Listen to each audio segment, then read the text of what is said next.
Hey guys, it's Coyote, as usual, bringing you another update video, and this time with great news! Recently, Knight has been discussing our boss map with Junior. Now we are excited to give out two pieces of information. We will be releasing two of the boss maps in 026, and meanwhile, Junior will start working on a third boss map. And the following content will be the introduction for the boss as well as our two maps. Boss. We put further details on the boss itself, such as icons, word descriptions, sound effects, and new, not sure if I call it voice. I'm not really comfortable saying this, but I'm its voice actor as well.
Now the boss has visible wounds. You can see it becoming shabby. The boss will become more and more aggressive and tough through the combat. Boss Map Series. We must mention that the entire boss series is developed mainly by Junior alone.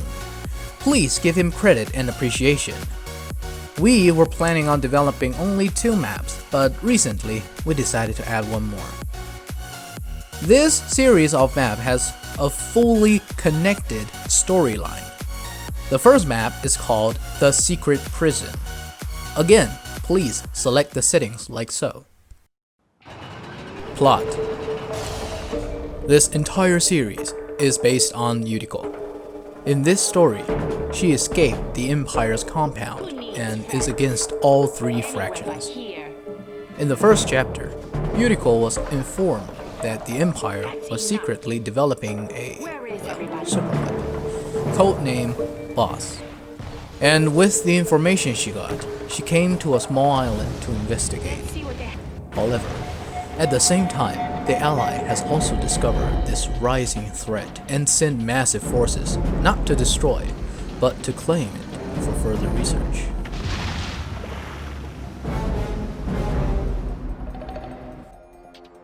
On the island, Yuriko found the boss in testing phase. Its weapons are offline and is totally vulnerable at the moment.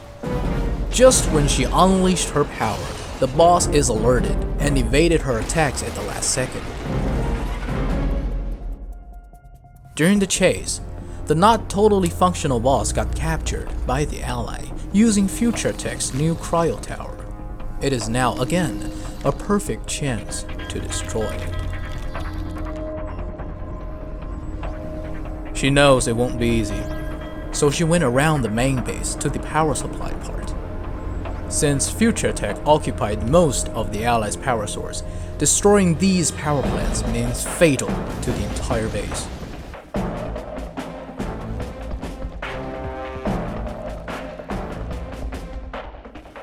And thus, the boss is unleashed.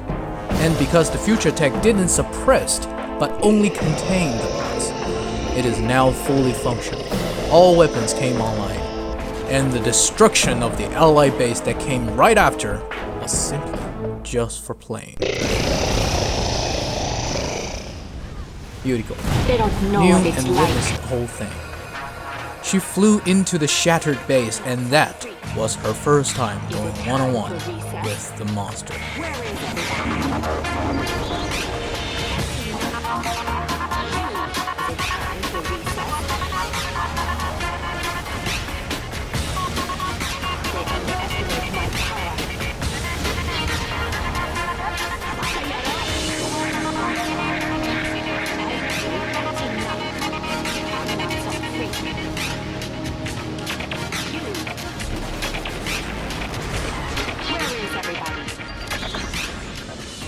Does it matter? Skills and items. At the very beginning, Yuriko only had one power, no shield, so be careful to avoid unnecessary damage. There are healing stands about, use it to your advantage. Throughout the game, you'll find DNA samples. Picking these up will unlock Yuriko's power.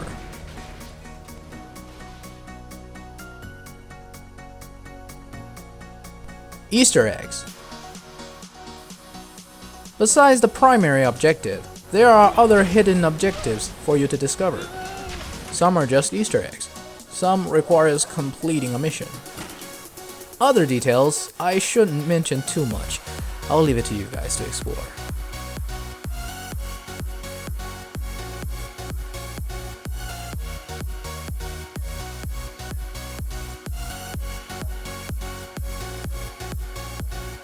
Boss Map 2, Far Harbor. This is the second one. Settings like this, please. But, well, you can choose any fractions you want for yourselves. We'll have your MCVs ready for you this time.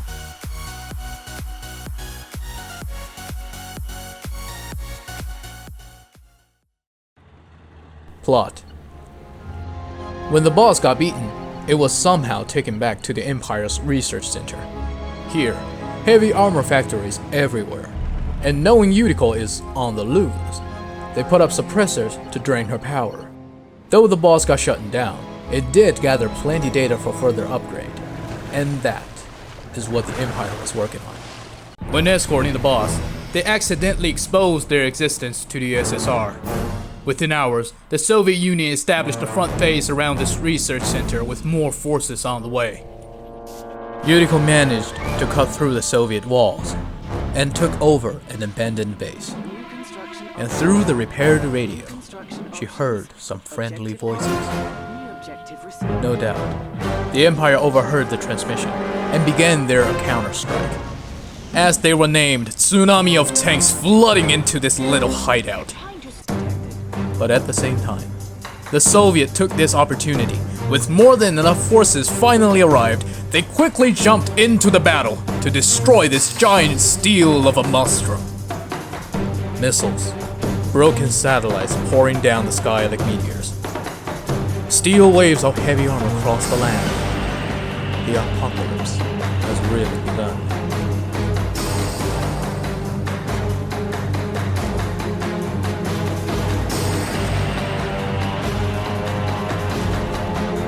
With the Soviet construction yard established, they gained a strong foothold to push forward.